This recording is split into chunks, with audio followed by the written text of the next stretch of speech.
A solid sphere of mass m and radius r is divided into two unequal parts. The first part has a mass of 7m by 8 and is converted into a uniform disk of radius 2r. The second part is converted into a uniform solid sphere. Let I1 be the moment of inertia of new disk about its axis. The ratio I1 upon I2 is given by. देखो बच्चों ध्यान समझिएगा एक चीज़ है,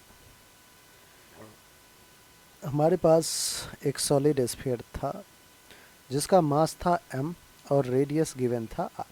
ठीक है, एक solid sphere का मास m और रेडियस r गिवन है. इसको हमने दो पार्ट में डिवाइड कर दिया. इसको हमने क्या किया, दो पार्ट में डिवाइड किया. जो एक पार्ट है वो है यूनिफॉर्म डिस्क का. एक पार्ट क्या है बच्चों, यूनिफॉर्म डिस्क है. एक पार्ट हमारा यूनिफॉर्म डिस्क है, उसकी भी कुछ बातें दी हुई है. जो यूनिफॉर्म डिस्क है उसका मास है 7m by 8 एंड रेडियस है r.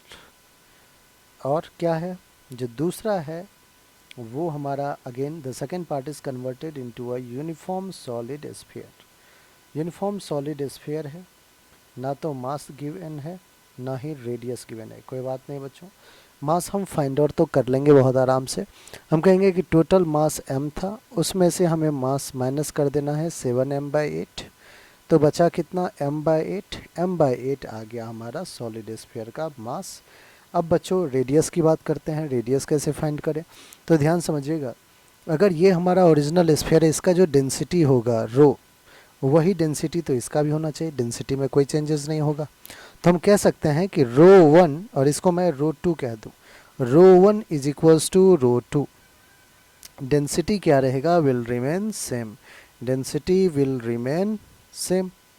ठीक है बच्चों, अब आइए एक बार, डेंसिटी अगर सेम रहेगा, डेंसिटी का फॉर्मूला क्या होता है, mass 1 volume 1, density 2 mass 2 upon volume 2. Alright, so mass 1 is m, volume 1 sphere है तो 4/3 pi r cube, radius r है. Mass 2 m by 8 upon volume 4/3 pi small r का क्यूब. हम मान लेते हैं कि रेडियस क्या है बच्चों, इसका स्मॉल r है.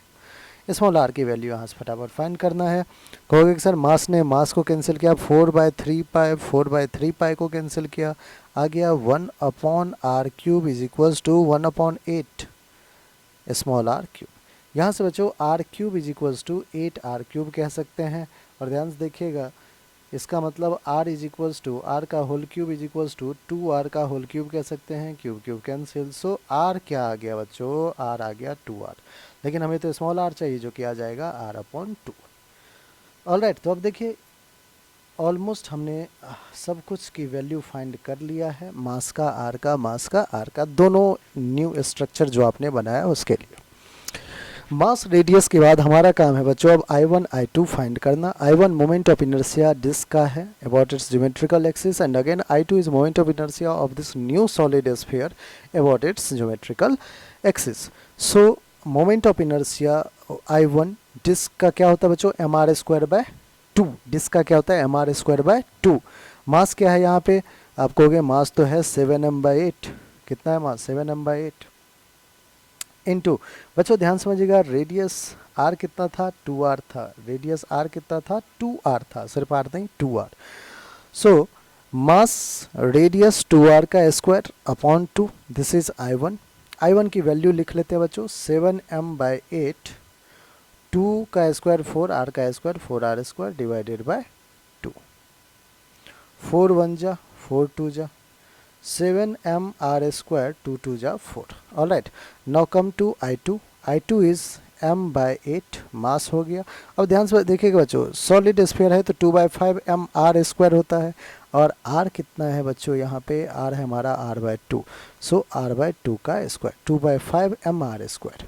All right, so 2m r square divided by 5 है, 8 है और 2 का स्क्वायर 4. 2 1 जा 2 2 जा, here mr square divided by 8 5 जा 40, 42 जा 80. ठीक है बच्चों, तो I1 I2 का रेशियो चाहिए, required ratio I1 upon I2 क्या हो जाएगा हमारे पास, आइए I1 upon I2. I1 is 7m r square by 4 into, divide करना है I2 से तो ऊपर 80 चला जाएगा, नीचे mr स्क्वायर. mr स्क्वायर 4 1 जा 4 20 जा, 7 2 जा 14 into 10 140. So ratio of I1 upon I2 is 140. Here option B is our correct answer. All right बच्चों, तो जेई ने मेन में पूछ रखा है 2019 में। आई होप आपको हर एक स्टेप बहुत अच्छे से क्लियर हो गया होगा बच्चों। ठीक है, चैनल को फटाफट सब्सक्राइब ज़रूर कर ले और पसंद आया हो तो कमेंट सेक्शन में जाके हमें ज़रूर बताएं।